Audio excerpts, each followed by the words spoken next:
Hello, everyone. Welcome to the podcast. This is the first episode of the GrowthGrad Podcast, and it's me, Rish, and Raj with me here, and we are going to discuss one of the bigger topics. So we're going to start with the broader topics that we both are interested in, and we feel that anyone who's coming here will also be interested in, which is financial independence. Raj, Yeah. how do you feel? First podcast. It's really amazing. I mean, we have been speaking about this podcast since I think the last few months, Yeah. and we've been planning it, how to go about it because this is all this knowledge, all these questions are there, right? And people Right. want answers for it.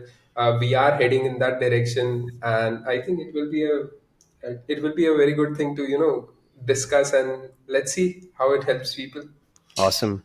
So there's a lot of talk around about financial freedom, financial independence. And the reason why I thought covering this topic is because, I got in touch with the FIRE movement tribe. So people who are pursuing financial independence retire early. And I realize I am financially independent to some extent. And the way that I have done it can be something that I could share and help others. And I believe you are also on that same track, same journey. And a lot of other Yeah. people who are in our community are also on that same journey. So, where do you want to start? Let's start with freedom. What do you think? Yeah, I mean, because I am in this Gen Z generation, and a lot Hmm. of people, a lot of times we are on social media, and everybody is popping up, and you want financial freedom, you want this, you want that, but do you really want this? Or if you Right. really want it, what is the reason behind it? So I Hmm. guess because you just mentioned that you have in a way achieved some level of that in your Hmm. own way, so Hmm. it will be really great to know from you what is the reason why one should actually go for it, and how can they find their own reason for it. Right. So this is an important point, right? Like people are coming up on your feed and telling you that you should be this or do this and do that. So a lot of times, Gen Z, especially like the people that I've spoken to, they feel that traditionally parents telling them what to do was wrong, but suddenly these social media influencers telling them what to do is right, um, which may not be further from the truth because in either Yeah. case, the decision of your life has to be made by you, and you are the only person who knows what exactly you need to do next. Like you've started going to the gym, people might look at you that you're lifting weights, but you will be the only one who knows how much can I lift today, how much can I push today, how do I feel today. So you have to know inside you what you want to do and why you want to do it. So for me, the reasons were not really financial freedom, but the reasons were freedom of time and location. Those were the two freedoms that I was targeting. So if you look at freedom, starting with that, there are three forms of freedom. There is time, location, and money, right? And all of us want freedom. I've never met someone who said I do not want freedom. And the freedom of time, money, and location also have a hierarchy of sorts. So the easiest freedom to achieve, you'll be surprised, is actually location.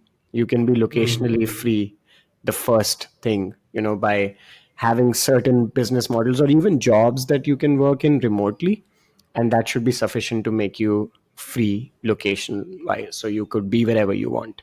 The second one is money. Actually, it's not that hard. Money is slightly harder than location. Like you could be anywhere but still have to work a 9 to 5, Correct, still have you'll to have to go to office.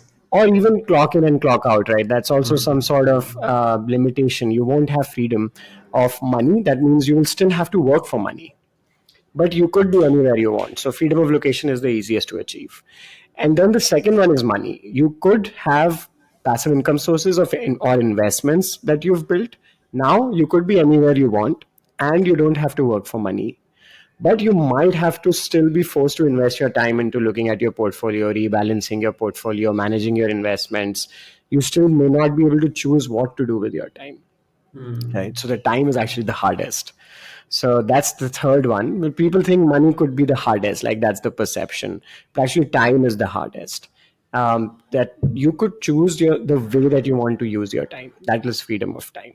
Like Correct. every hour, you could choose that this is what I want to do with that hour, without having to worry about money, without having to worry about where you are. You could just choose to do whatever you want. So those are three freedoms. For me, it was like I wanted to travel the world, in my 20s. And that's what I exactly did. I traveled around 25 countries and I had the freedom of location completely. I Hmm. was still working, I was still building my agency business, building the investment. So I did not have freedom of time and money. Right. Now I've reached a stage where I have a certain level of financial independence, in which case, I could not have to work for money in another 2 to 3 years. And I'm already at a lean fire, which I will explain, where I don't need to work for money if I live a very simple life starting today. But that doesn't mean that I won't work. It just means that I don't have to do it. So I Right. could still do it if I So, want. so by the way, the way you mentioned, right, because you are a few steps ahead of me already, and I just started this journey recently. The first freedom that I was actually able to achieve was location.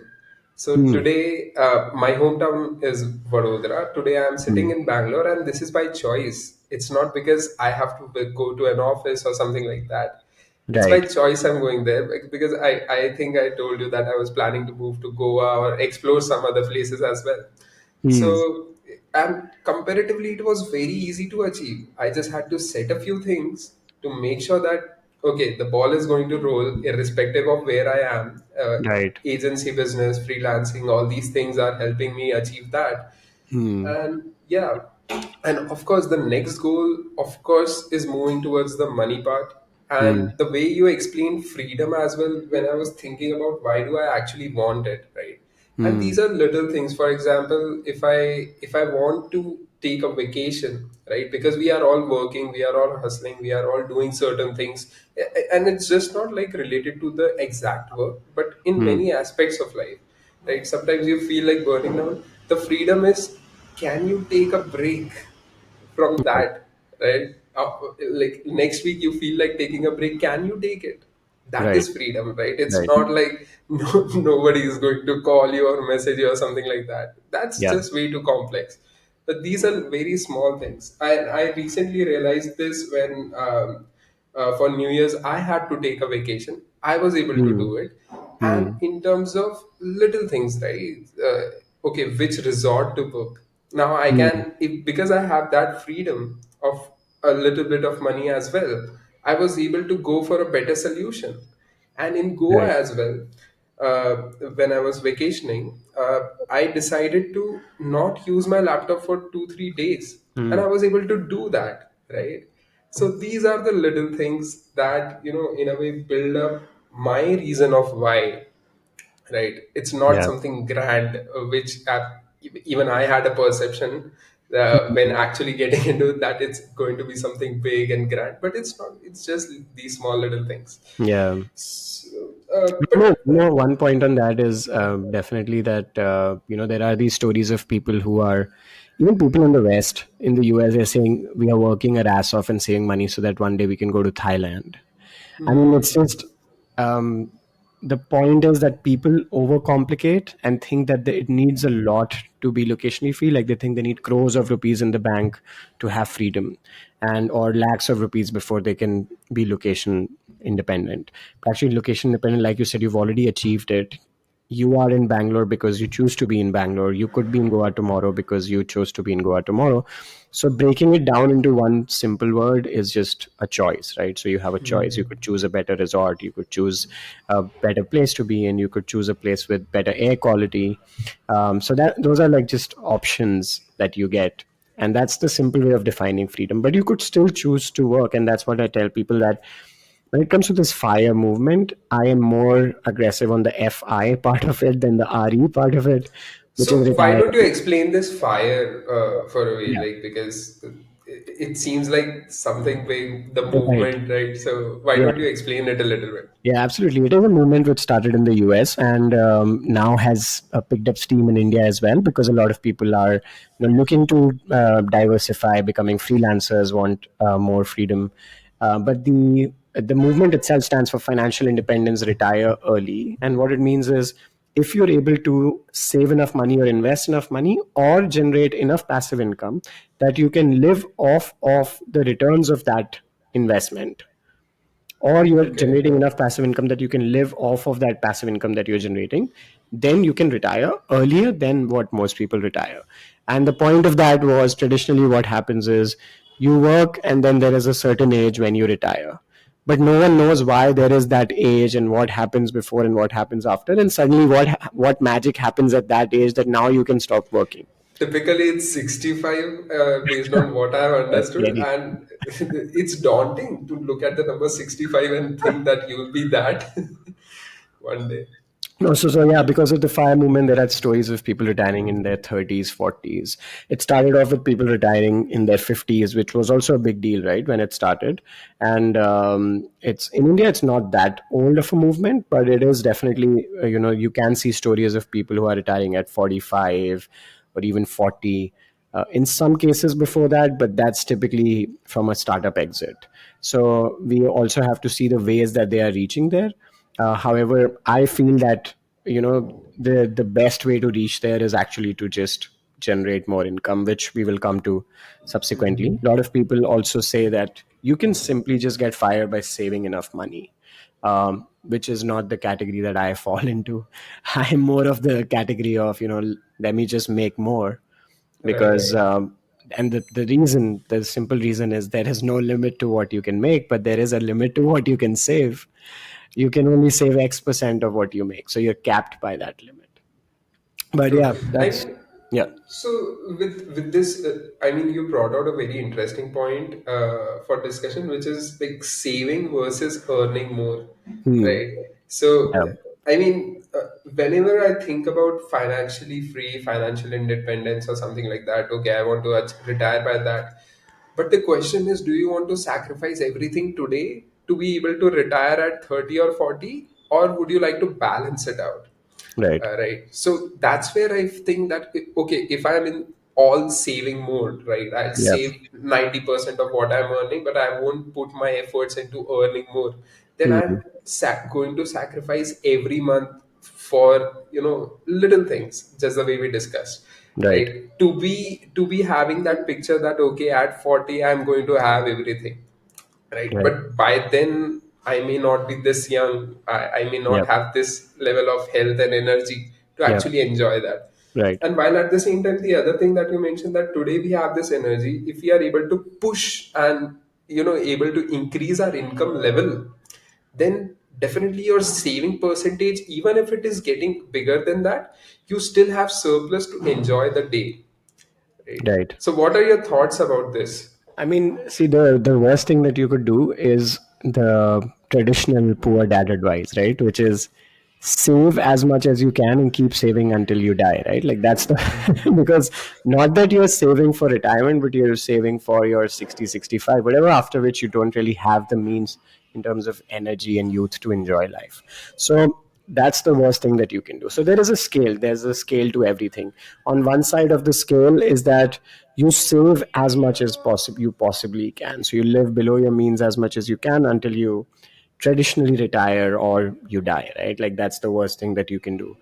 Now the best thing that you can do is, like, you generate so much wealth on a regular basis, like there's so much money that you're making that you literally don't even have to save, and you'll be able to retire very early.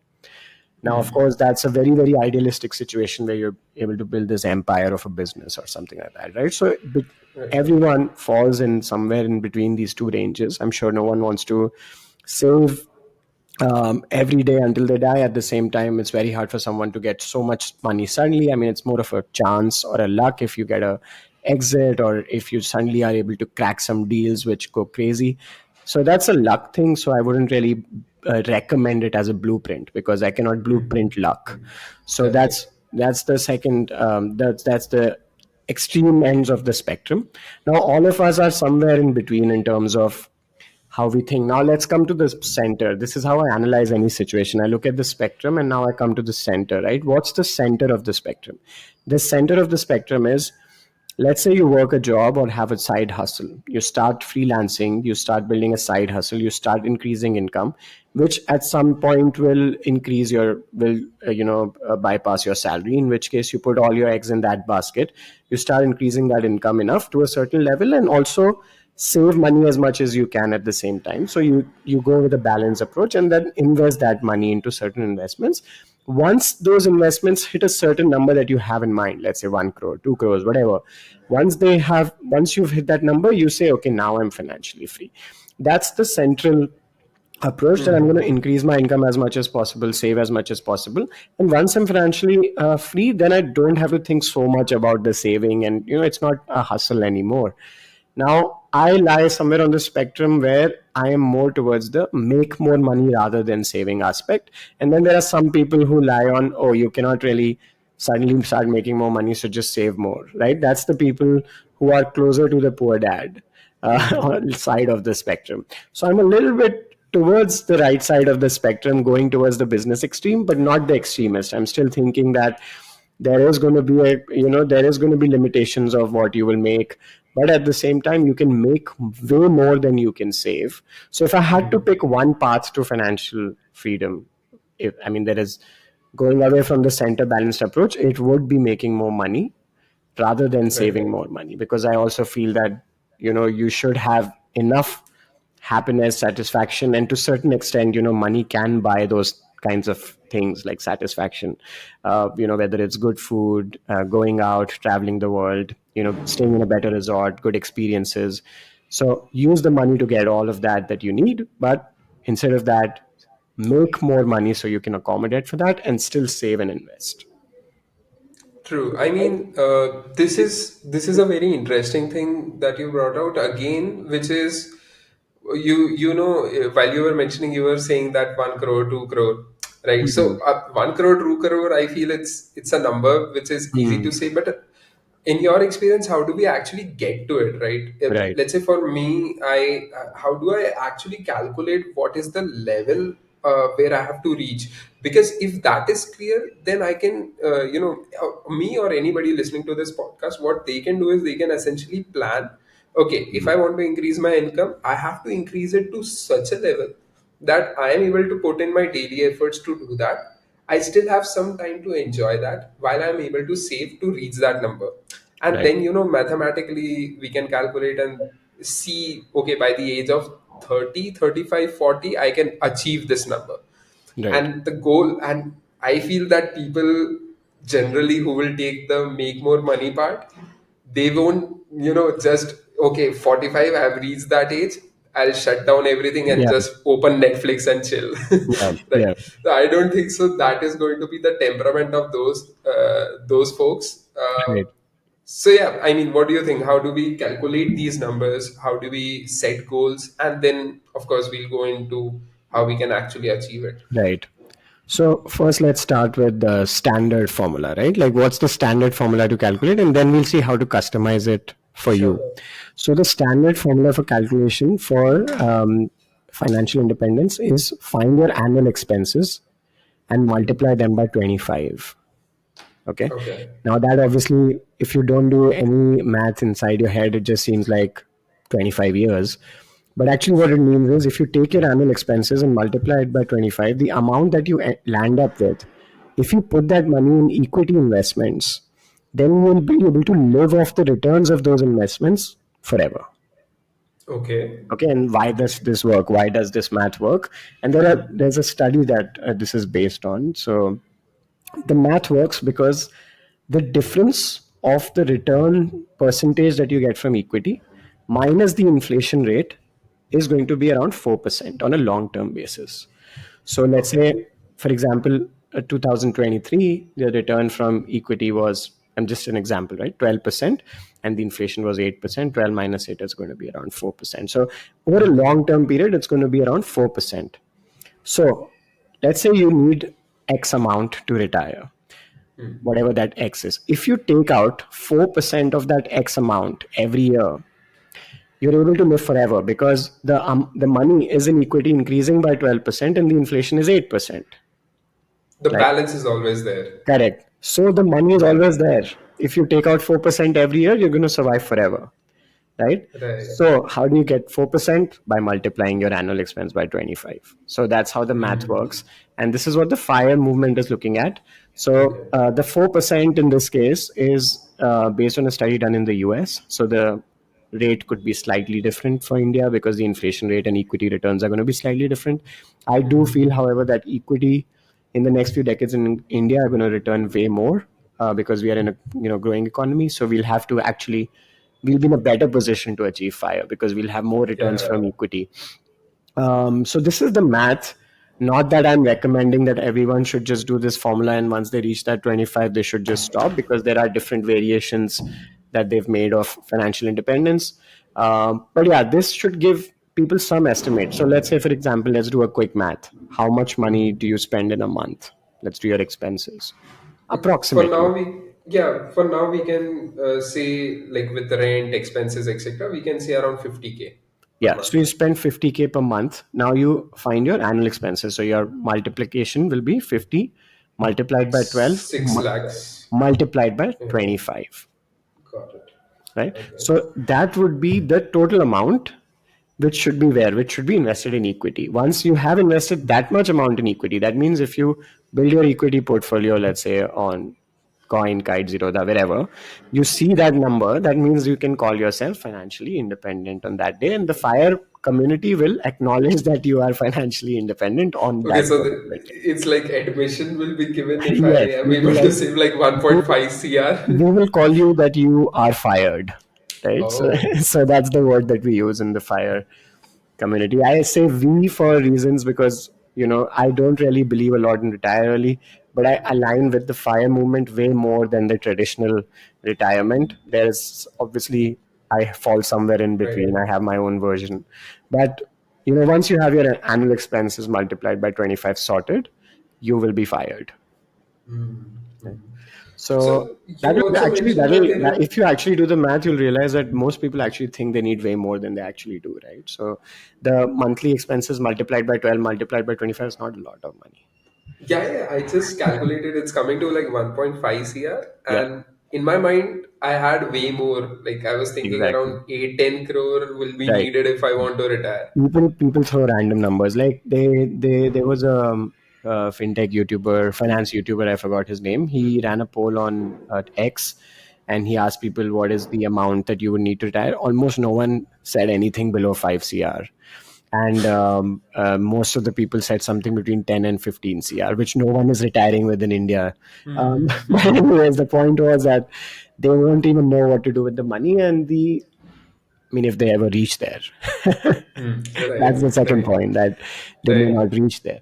So now the other thing is, you're living in Bangalore with this expense. You also have to consider, maybe you might be living, I don't know, on the Malabar coast or somewhere with very low cost of living at that point of time. You may also have to consider different things, like you would probably have children and so forth, so your expenses might increase. So that brings me to the point of why you should not blanket, just blindly follow the formula, and you should work out your own numbers. And I do have a Correct. template, by the way, which is a Okay. Google Sheet template where you can put in the numbers and find the exact numbers that you will need to calculate. And it's a customizable template. So you could actually change. Maybe you want a better lifestyle.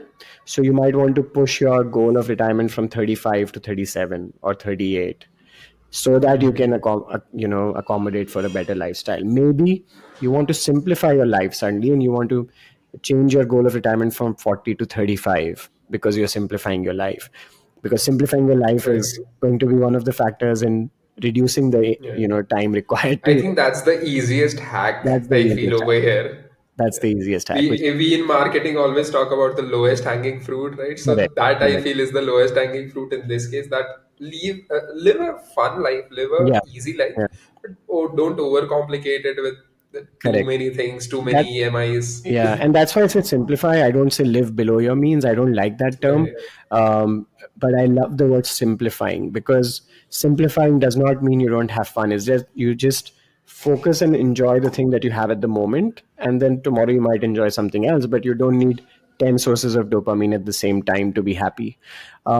So that's simplification. And then you That I simplify think your, is a different topic. yeah, different topic, but that adds to the expense. Like Yeah. if you also need to watch a movie while you're eating, while you're having a good meal, you also need to do something else at the same time. You also need to be doing shopping while you're playing a game. So you are layering dopamine, which will basically end up making you not very satisfied but spending more money. So it is somehow related to that, I feel. But yeah, like if you enjoy what you have in the moment, you're going to simplify your life and be able to achieve freedom earlier. True, true. So now that okay, this is the standard template which you mentioned, that multiply by 25, and you have another template which is much more customizable. But you did mention that this is a standard way of doing it. Yeah. So is there any other way, like different ways of achieving fire or something like that? Right. So people define different fires, right? So let's define Okay. that. People have something called lean fire, where it is Okay. the template that we have said. Okay, you multiply it by 25, you know where you are. Now the multiplication factor changes and you keep going from lean to fat fire. So you might go from lean fire to regular fire to coast fire to fat fire. And basically, all these, what they mean is, usually people started defining the regular fire as the 25 factor. I think that's good for a lean fire. Honestly, that's not really the regular Okay. fire. For me, if I'm doing the 25, that's lean fire. So at 1.5 CR, I would call you lean fired. But the traditional fire movement, now the fire movement also has a traditional and new fire movement. They would call you regular fired. Regular fired for me would be somewhere multiplied by 30. So it's the same calculation, but I'm multiplying it by 30. So basically, you have a little bit more flexibility in terms of, some years your equity may not work that well, and Right. maybe the returns are only 10% that year, and you're still okay. Then you might want to have a multiplied by 50 for really fat fire as well, wherein you are able to do anything that you want. Okay. This is actually not just financial independence, but financial freedom. And that's the difference between these two terms. Financial independence, you still need to rely on the income that you're getting from your equity or your passive income. Financial freedom is like you don't even need to rely on that. It's like even if I don't get returns from my equity, even if I don't have a passive income source, I am still financially free. That is freedom.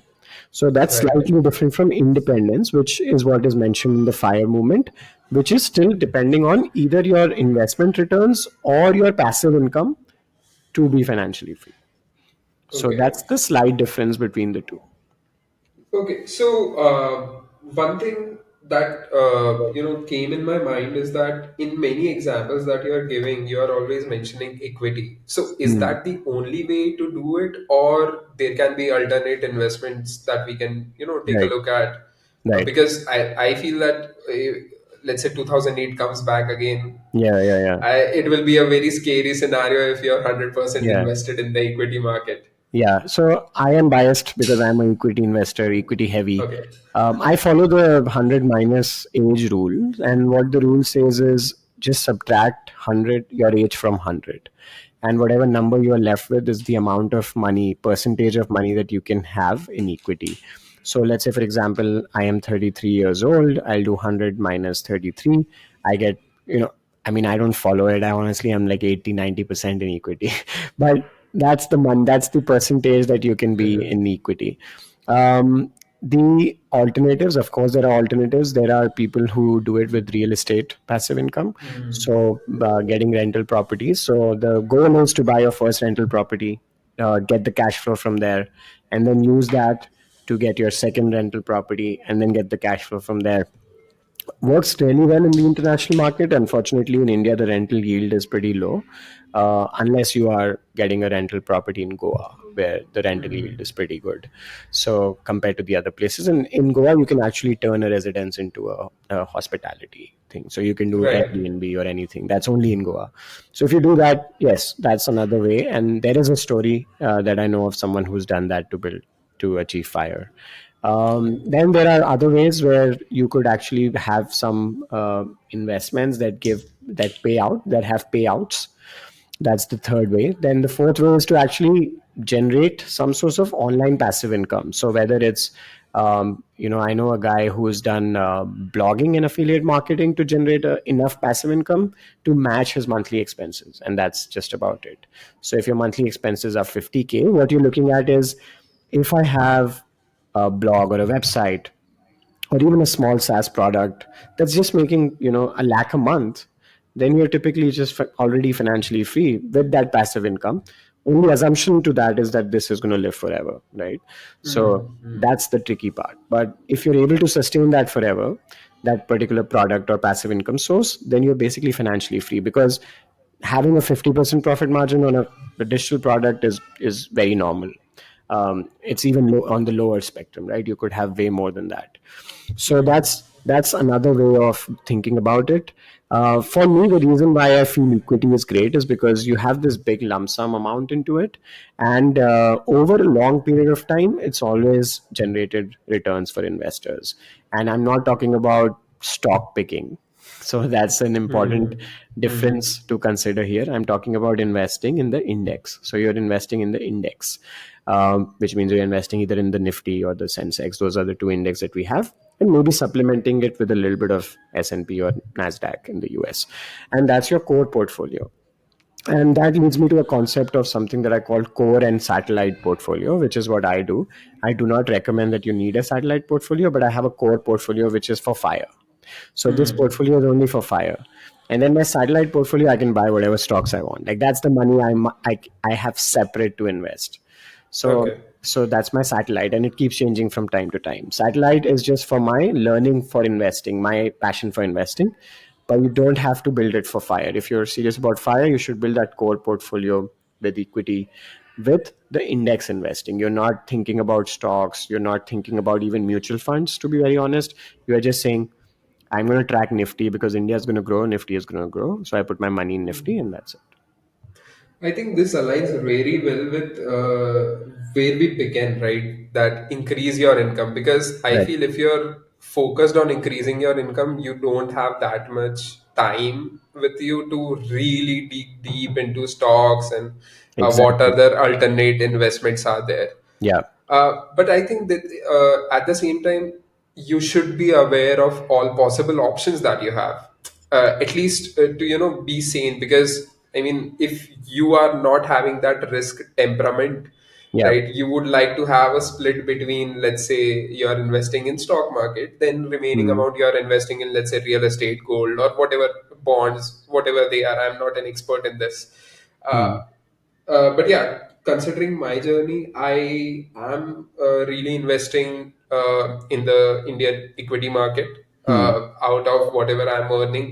But my major focus today is definitely to increase my income capacity. Correct. Correct. Uh, yeah, Exactly. I mean, that's one place where people get lost, is they get too much into the investing part and less into the making money part. I would yeah. say focus most of your energy on making money, unless you're 5 years away from your fire, right? When you're 5 years away, you want to do like 70-30, or 70% of the time you're focusing on this.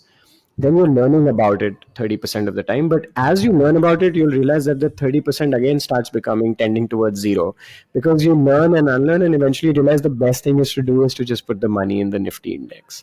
And that's a super actionable tip that I'm giving, instead of saying everything depends on your risk tolerance, blah, blah. Because the actual truth is that if you're building a business, why spend your time looking at other people's businesses? That's what you're doing when you're looking at stocks. You are looking at other people's businesses, you're investing your money in other people's businesses. That's Which a is, great way to put it. yeah, think about your That's own a great way business, to put it. because the returns you're going to get from Reliance or Infosys or HDFC Bank or ICICI or whatever of these businesses are never going to be as much as the returns you'll get from your own business, because you keep everything. While these returns are going to be distributed amongst people, and you're anyways getting exposure to these companies by investing in Nifty, so you don't have to think about what they do, what their balance sheets are. I mean, unless you're 100% into this, like unless you're Warren Buffett or you just want to do this, you don't want to do anything else. But most of us do not need to think about any individual stock, as per me. Most of us don't even need to know what companies are there inside Nifty. We just have to put our money there, put in SI. Like for most people, what works best, go to a index fund with a very low expense ratio, make an SIP there, and just focus on how you can increase the SIP amount. That's going to be the biggest factor in the returns that you get. Not which I fund, not which company. The biggest factor is going to be how can I push the SIP from 10,000 to 20,000 rupees to 50,000 rupees to I'm doing a 3 lakh SIP a month, right? I don't know where it's going. I know it's going in Nifty. I know it's going in Nifty 50, next 50, 150. That's the top three yeah. holdings that I have. So I'm not investing in direct, I'm not focusing my investments on direct stocks. My core portfolio is still the index. But the way that I've been able to achieve this is by getting it to 3 lakhs, not by Right. choosing which one is the best one to invest in.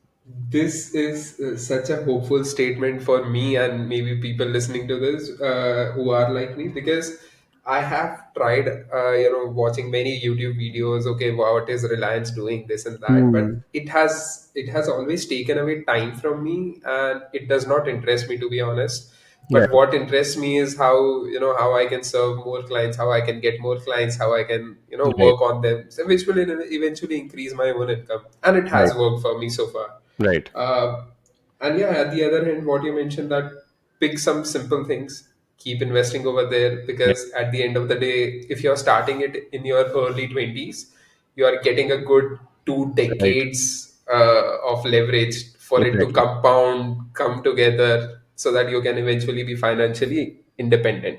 And that's what Not, people do. People look at these calculators, right? How much will your money become in 10 years, 20 years?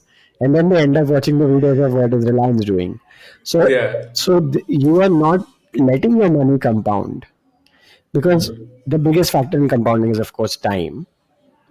But think about it this way: what if you would double your SIP tomorrow? Then you'll need half the time, or maybe even lesser, right? So, if you increase the amount that you're investing and let it be there, so there are only two kinds of people who make the most returns, Raj, in the stock market. One is people who are dead because they forgot about their investments. And the second is people who forgot that they invested because they forgot about their investments. Because they let Right. the money sit in the stock market for a very long period of time. Right. There is So, always that story, na? My uncle got a MRF stock, and he right. just found some papers.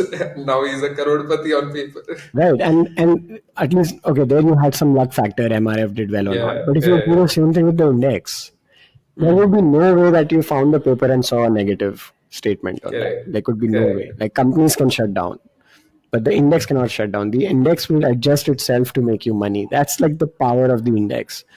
If a company is shutting down, it's going to go out of the index by itself. You don't even have to do anything. So that's the power of the index. But most importantly, what is in your power, right? Do you have the power to affect what Reliance will do tomorrow? In many cases, the CEO of Reliance doesn't have that power. So it's a bit too much to think that you will have that power, right? True. Understanding who runs the company, who are the promoters of the company, will not do anything for that company in your power, right? So while all of these things are good for a learning perspective, to actually hit your personal goals, you just want to make as much money as possible. So if you're working somewhere full time, the best thing you can do is start freelancing. If you're freelancing, the best thing you can do is get another client. If you have a few clients and you don't want to take up more, the best thing you can do is increase the retainer size of those clients. If you've done that and hit a limit, the best thing you can do is either partner or start an agency, right? Partner with an agency or start an agency. Like we have, as part of our agency, so many freelancers that work with us who, by virtue of partnering with us, have made more money, right? That is something that you can do. So increasing cash flow would be the best thing to then increase your SIP, which will eventually get you the investment results that you would never get by watching what Reliance is doing. Right. Yeah, I think this is coming down to the base level philosophy of decrease your reliance on luck and Yeah. chances, Yep. and focus on what you have in control. I think that's about Right. it, right? You have decided, okay, I want to be financially independent. You have given certain calculations of lean, regular, and fat fire Right. multiplier. Of course, these can be customized by each other's, like everyone's own life experiences. But now you have that number. Now that you have this number, you can decide wherever you want to invest. If you want to be stable enough, okay, I'll invest in Yep. equity and this, Yep. or I'll just go all in, just the way you are suggesting. But to do that as well, the recommendation is to invest as less of a time as you can in Yep. doing the research, and invest that time to earn more, because that is where you have leverage. I do want to clarify one point on that. So I'm not suggesting that Yeah. people go all in on equity. Like I myself am a very diversified investor. Is that it happens so that because I have some years before my financial independence target is 40. So I Okay. have 7 years. Um, But at the same time, probably after 35, I'm going to look at diversification in a more serious way. 33 right now, I have equity. Within equity, I follow a 40, 30, 20, 10 rule. This is not an investing podcast, but I just want to mention what that is. 40% in large cap, 30% in mid cap, 20% in small cap, and 10% in the US. So I'm 90% in India. I'm bullish about India. So that's Right. my equity portfolio. But apart from that, I have some real estate. So I have one property, which is this apartment that I live in. That I have, but this is again on my wife's name. Then I have gold, which I invest through the sovereign gold bond. There is other digital gold options, and I have a little bit of gold ETF as well, which is just an exchange trading fund that tracks gold. I do not have any debt holdings, no FDs, nothing of that sort, which is something people can add for diversification, but I just don't personally do that. And that's about it, more or less. That's my entire investment portfolio. And the reason I'm sharing this is a lot of people might be thinking, okay, is it too risky of a portfolio? If you look at the way that it's broken up with the US market, with a little bit of real estate, with a little bit of gold, I feel I can push through as long as I keep my emergency fund, which is 6 to 8 months of your expenses should be in an emergency fund, because in the worst case, if something happens, it usually recovers by then. I keep an emergency fund of 1 year, right? So I know that if there is even a full bad year in the market, I will have that 1 year emergency fund. And I include my team's salaries for 1 year in an emergency fund. So there's for 1 year, I don't have a situation where I have to tell the team that I cannot pay you, right? So yeah, that's a relief for Raj. But That's true. but that's the portfolio. That's how I build the portfolio. That's how I keep the portfolio. Okay. So, I mean, all when it boils down to the philosophy of do what is in your control, I think the best thing for people to take away from this is to increase your income. Yes. So why don't you share certain ideas related to how to increase your income? For me, freelancing has worked. I'm still working as a freelancer, and now I'm partnering as well Hmm. on starting businesses. So that has taken a few years to get to it. But based on your experience, because you have taken a broader view at this thing and you have really done multiple things along the way. So, how would you break down ways to increase your own income? Right. Yeah. So I have tried freelancing, agency, startups, building a product, digital products, selling information, selling courses, building passive income through blogging, content creation, affiliate marketing, creator economy, tapping into that.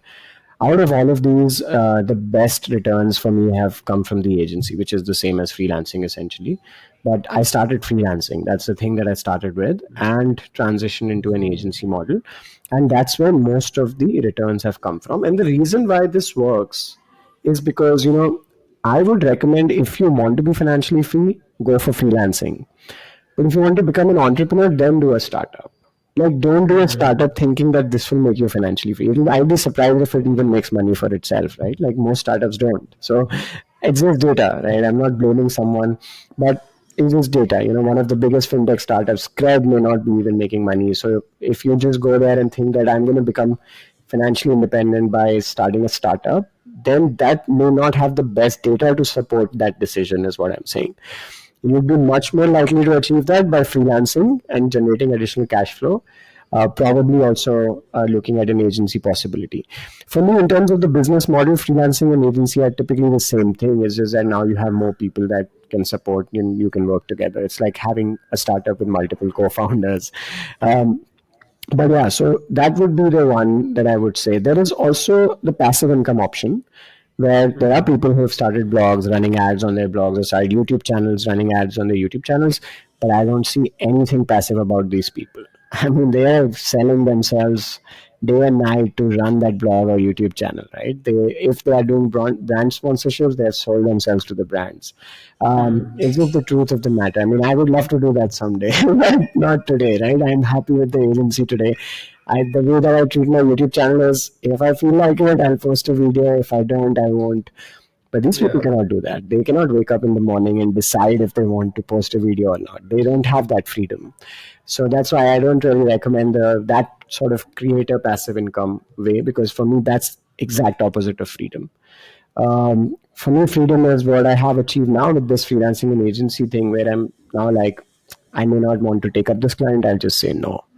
I've built this business, and of course I've tried the other things as well. I think that the right path is freelancing, because it's easy for everyone to get started with as well. I mean, tomorrow if I get, just look at this experiment, if I get 100 people on a Zoom call and I tell everyone to get just one freelancing client versus I tell everyone to just make 1 lakh rupees from a YouTube channel, right? Right. We know Right. which group is going to be the bigger group, right? I mean, making 1 lakh rupees from a YouTube channel would need a few million views, I'm assuming. That's just how the CPMs and other things work. Then let's take another group where, I get 100 people and I say, you have to make 1 lakh rupees from freelancing versus 1 lakh rupees from passive income, right? So the passive income group is probably going to come back to me after I die. Right? So, Right. Right. so I mean, if you look at all of these things, then it is very clear who the winner is. Now, some people might come, no, I made a YouTube channel, I'm making lakhs of rupees, or I made passive income. Yes, there are cases, right? But when you give a blueprint to people, or when you suggest a strategy to people, you have also the responsibility of giving something that would work for most people, Correct. right? Correct. I mean, one more thing which you mentioned over here while speaking is that cash flow, right? So Hmm. you're not looking like that's why in startup as well, if you're able to raise funds or something like that, you have that wealth or something like that on paper. You have Right. that valuation with you. You don't have Right. that Correct. liquidity in cash flow to invest. So Correct. that is also one more thing that people need to understand in terms of difference and why freelancing in a way, gives you that, because tomorrow if I'm working with a client and that client is paying me, let's say, 1 lakh rupees, Yep. tomorrow I can get another client to pay me another 1 lakh rupees, and Yep. that essentially doubles my income. And over a period of time, if you're really good, getting good at your own skill of delivering the client, right, the process of working on these clients also gets easier, also gets better, and you Correct. are also getting better at your skill. And the transition which you just mentioned, that okay, once you have reached a ceiling, let's say you are only able to handle 3 clients, considering these guys are paying you like 50,000, 1 lakh rupees, you are doing a lot of stuff for them. Yep. So serving more than 3 clients will be underserving the fourth Yep. client and the remaining client. So you decide to hire somebody. Now that you are so good at your skill, you can actually, you know, teach the other guy to deliver and take care of certain things, and then start leveraging their time, right? i i, Exactly. I think you don't like the word leveraging the time, but I think it's not good for beginners to start thinking about it. Okay, I want to Right. get a leverage, Yeah. right? But at the same time, let's say, if somebody has started freelancing for maybe, let's say, 1 or 2 good years, right, they would be in a stage where they know what needs to be done, Yeah. I right? mean, And I did. many good points there. Sorry for cutting you off, but the leveraging the time is not a bad phrase for me. I prefer more leveraging other people's time. Oh yeah, that's true. I don't want to leverage my time. So the point is, people talk about all those 4 forms of leverage, and if you say, okay, there's people, money, there's content, there's code, all of these 4 forms of leverage. But if you say, I just want to start off with the top level, like leveraging code, I want to build that product first. Then you're on an entrepreneur path. Then you're not on a financial independence path. Just that's the only thing that I want people to align to. Like, I have a friend who was always on that path of trying to build a startup, never achieved financial freedom, but was lucky enough to build something which, in valuation, his net worth is now 5 crores, right? But my net worth is also 5 crores. The only difference is my net worth of 5 crores is sitting in my bank, real estate, and Virodha. His net worth is on a piece of paper, which he will get once he gets an exit from his startup at that valuation, right? So, what would you retire with? Would you retire with that paper, which you might get if you get an exit, or would you retire with seeing 5 crores in your equity investments and bank account, right?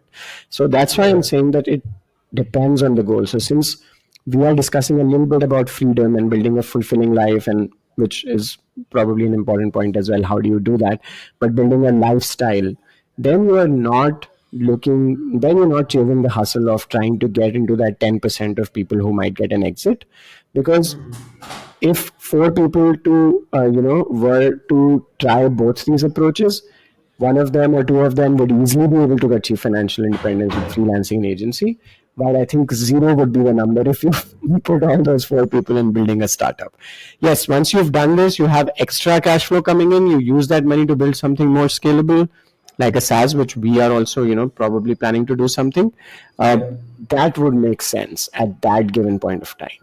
The point is that what will not work for most people should not be just thrown out and blown up so much. Like that content becomes like the biggest thing. Like everyone should become a fitness influencer. Like everyone should become a finance influencer. And within those sets of people, only a few people have made it. Right. But people often ignore that within the freelancing game, so many people have made it. And if you don't make it, you still make it because you still have Yeah. one or two clients. You may be just charging them a little bit less. Then you need to work on charging them more. You might just want to find better clients or solve better problems. So there is a low entry barrier and the step up is easy to understand and do. So the goals are will be way more likely to be hit if you follow this path. Right. And again, a very interesting thing which you mentioned is the lifestyle part because Yeah. many people, they don't understand what it really takes to build a startup. Right. I was in like when I was in college, we had this entire entrepreneurship cell. You had to work on your own startup, and at the end of the day, you would have to pitch and get some funding or something like that. Yeah. It was sort of an accelerator inside a college, and Hmm. I remember I was a part of it, and I was so close to getting a funding, Hmm. but I had to give everything to it Right. just to reach that point. Right Right. now, once I would have received that funding, if I would have started working on it, it would have taken everything that I could have Correct. given. Right Correct. Correct. now, when we think about this lifestyle business, of course, in the beginning, we decided that there has to be balance between the extremes of extreme saving and extreme into the business. Right. Extreme into the business is the entrepreneurial category. Right. Extreme saving is the probably the job category, the traditional method. Right. If you are somewhere in between, you are in that lifestyle category Correct. where you are still able to take that vacation today, Yeah. right? You are not waiting for 40 years old to take that vacation. Yeah. Or even if you are having ample money, you just don't have the time to take that vacation, which is the entire entrepreneurship route. Right. So again, a very interesting insight for everybody listening to this is that if your goal is to manage Hmm. well-being, right, Yeah. then you can consider that middle path. And in my experience and in your experience as well, agency, freelancing, these type of cash flow generating businesses are the ones that are having the higher probability Correct. of Correct. getting there. And one more point very interesting there is like on both the extremes, there's some form of slavery. So the form of slavery when you're doing a traditional job is you have the boss, and in terms of a startup, you have the investors that you're answerable to. But the essential part of a lifetime business is that you can actually be living a free life while building that business. While in the other cases, you may have to sacrifice the present to build the future. So in the lifestyle Right. business, you pick your clients. You might want to work with less clients. You decide if you want to work, high volume, low ticket size, or low volume, high ticket size. That's your decision. Tomorrow, if you want to do a different service, you can just change. You can't change your job description overnight just in a company. Or you might not be able to change your startup suddenly if the users have adopted something and you suddenly get bored with doing that. Investors are putting their money. You can't just change that overnight. So there are a lot of good things which happen when you have this freedom, because when you're building a lifestyle business, you have the freedom in the present and you're also working for freedom in the future.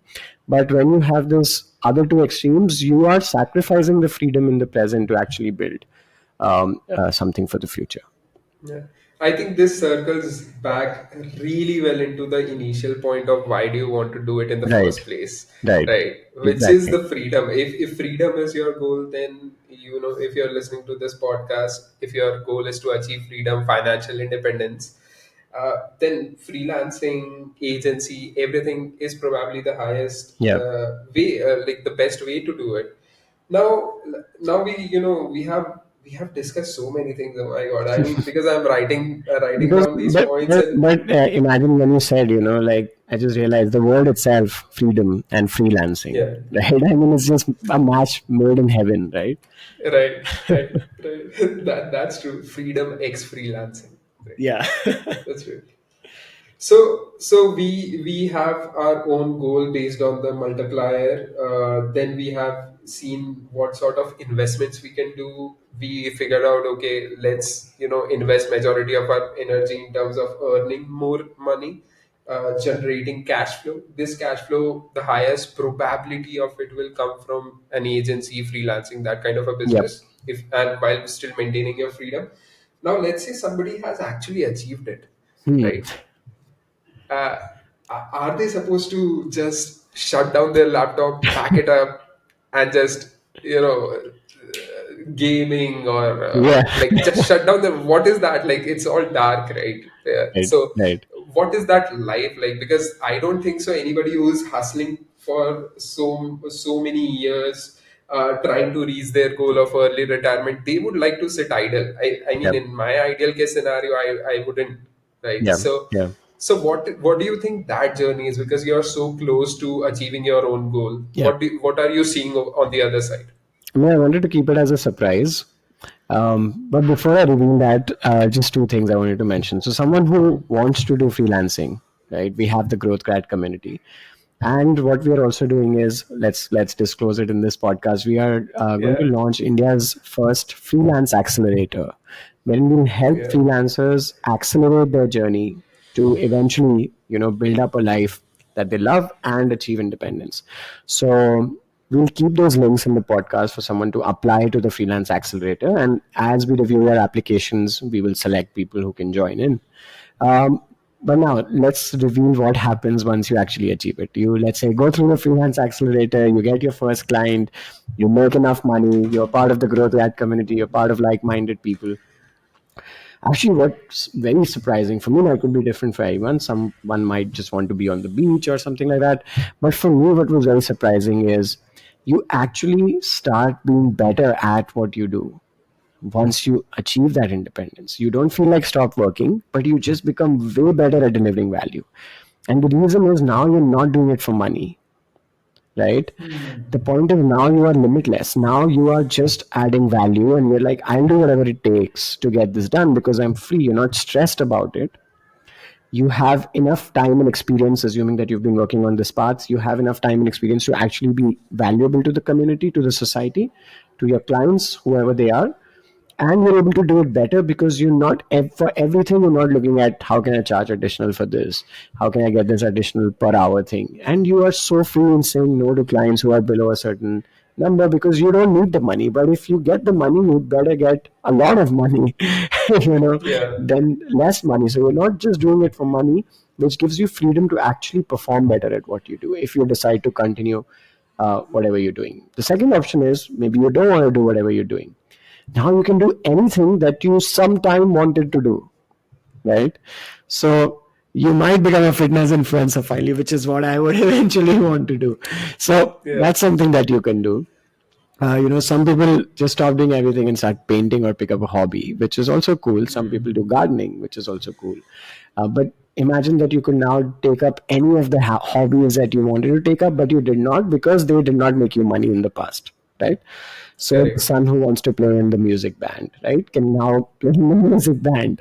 And then you have this other alternative where you just want to see the world, right, which is the big travel space where you're like, maybe I just travel the world and on the way document the journey, right? That could be another one. So the other aspect, which is more philanthropical in some sense, is to volunteer, add value to non-profit organizations, because now you have the time and you're also like, you've achieved everything that you wanted to achieve in life, and now you can add value to others by not expecting anything in return, right? And the last one is just to be with your children more, like just be with your family more. I use the word children because for me, it's just a default. It's the best way to enjoy post retirement is to just be with your children. But yeah, there could be different things. You could then travel the world with your family, is something that I definitely want to do. So there are so many things that you can do. It's just limitless. But if you decide to work, you'll be surprised that you'll be able to work way better than you used to work before, because you're not thinking about money anymore. That's where the true magic happens in your art. Right. So basically, once you reach that point, it's not like you shut down everything, you go to sleep and just, just passing the time. Instead, you can be more conscious about how you want to spend that time, because now you don't have that thing in your mind that, okay, if I am doing this, I am not making money instead of Yeah, this activity. Or even if I'm working, let's say I want to work with a company that is not willing to pay me, or they don't have the money to pay me today. yeah, But if I find that project interesting, I can volunteer myself and add value to it. yeah. So all these things The will be an only thing, option. all these things are options. The only thing you need to pick up an option is self awareness, and that's the important thing. And the reason Yeah. why the traditional retirement works, I'm going to end it in this note. Yeah. The reason why traditional retirement is really good actually for the society is because most people are not self aware. Wow. They don't know what they I own. mean, yep. And at least like after 65, you don't have the energy To to, be self aware. yeah. Really, you don't have No, the energy that's to explore things, right? So, how do you correct. become self aware? By exploring. You need the time and energy to explore. But if society was to be free and not do anything and have all the money they need, instead of exploring, they would just become consumers. And we knew that. That's why, in the first place, we had the traditional retirement at 65. So people are smart. It's not just, that millennials and Gen Z are the smartest, People who Yeah. had these things knew that people would waste their time. And that's why the traditional retirement is the best for the society who is not self aware. But if you are, you probably are if you're coming here and watching this podcast. If you're Yeah. not, you know how to figure it out. Yeah. That's the thing that you So need to. at least, so basically, at that point, you just have to be conscious, and then Yes. things will take it Yes. by themselves. Yes. And this gives you time, when you have, like, this is what I realize when I don't have the stress about money, it gives me time to reflect, to just think about, who I am, what I want, all these kinds of things. You either have this time during your teenage or after, or after achieving financial independence. But I mean, that's the thing that you get the time to reflect, and then you eventually realize, no, there is no answer. Yep, yep. You have I to think feel that's a good. good click, Yep. good cliffhanger where we are, leaving people that Yes. really think about it. And come back on the next podcast. We are actually going to dig deeper into all of these different topics that we've discussed. So we'll going to have separate ones for freelancing, separate ones for how to invest, also separate ones for different business models that you can do online. So this is just the start of the GrowthGrad podcast, and we'll see you in the next episodes. Raj, anything else? Yeah, yeah, yeah. I'm really excited. I've taken notes. I hope everybody else has also taken notes, and they would really. I mean, my recommendation would to anybody in your early 20s, because I'm also over there, is to just take that time to really think about it. Don't just treat it as another podcast which you just listened and now you're back again in your own life Right. until you find another podcast. Right. Really give yourself some time. If you found value, think about it, work on your numbers, so that maybe the next podcast in which we talk about some actionable things, you can actually take away from that and start building towards it as well. Absolutely. And just the way Rishabh mentioned, if you are interested into freelancing, we'll keep a link below. Join our accelerator, and we'll see your application. And We'll yeah, work together with you on this journey. I mean, this is absolutely something that I am excited about. This is the kind of thing I want to do because of retirement. I want to help other people do this, right? yeah. So that's a Rishabh's goal, and for us, we just have to be more self aware as of Yeah, now. yeah. Awesome. Okay, great talking, Raj. Yeah, We'll see everyone in the next one. sure. Bye. Bye.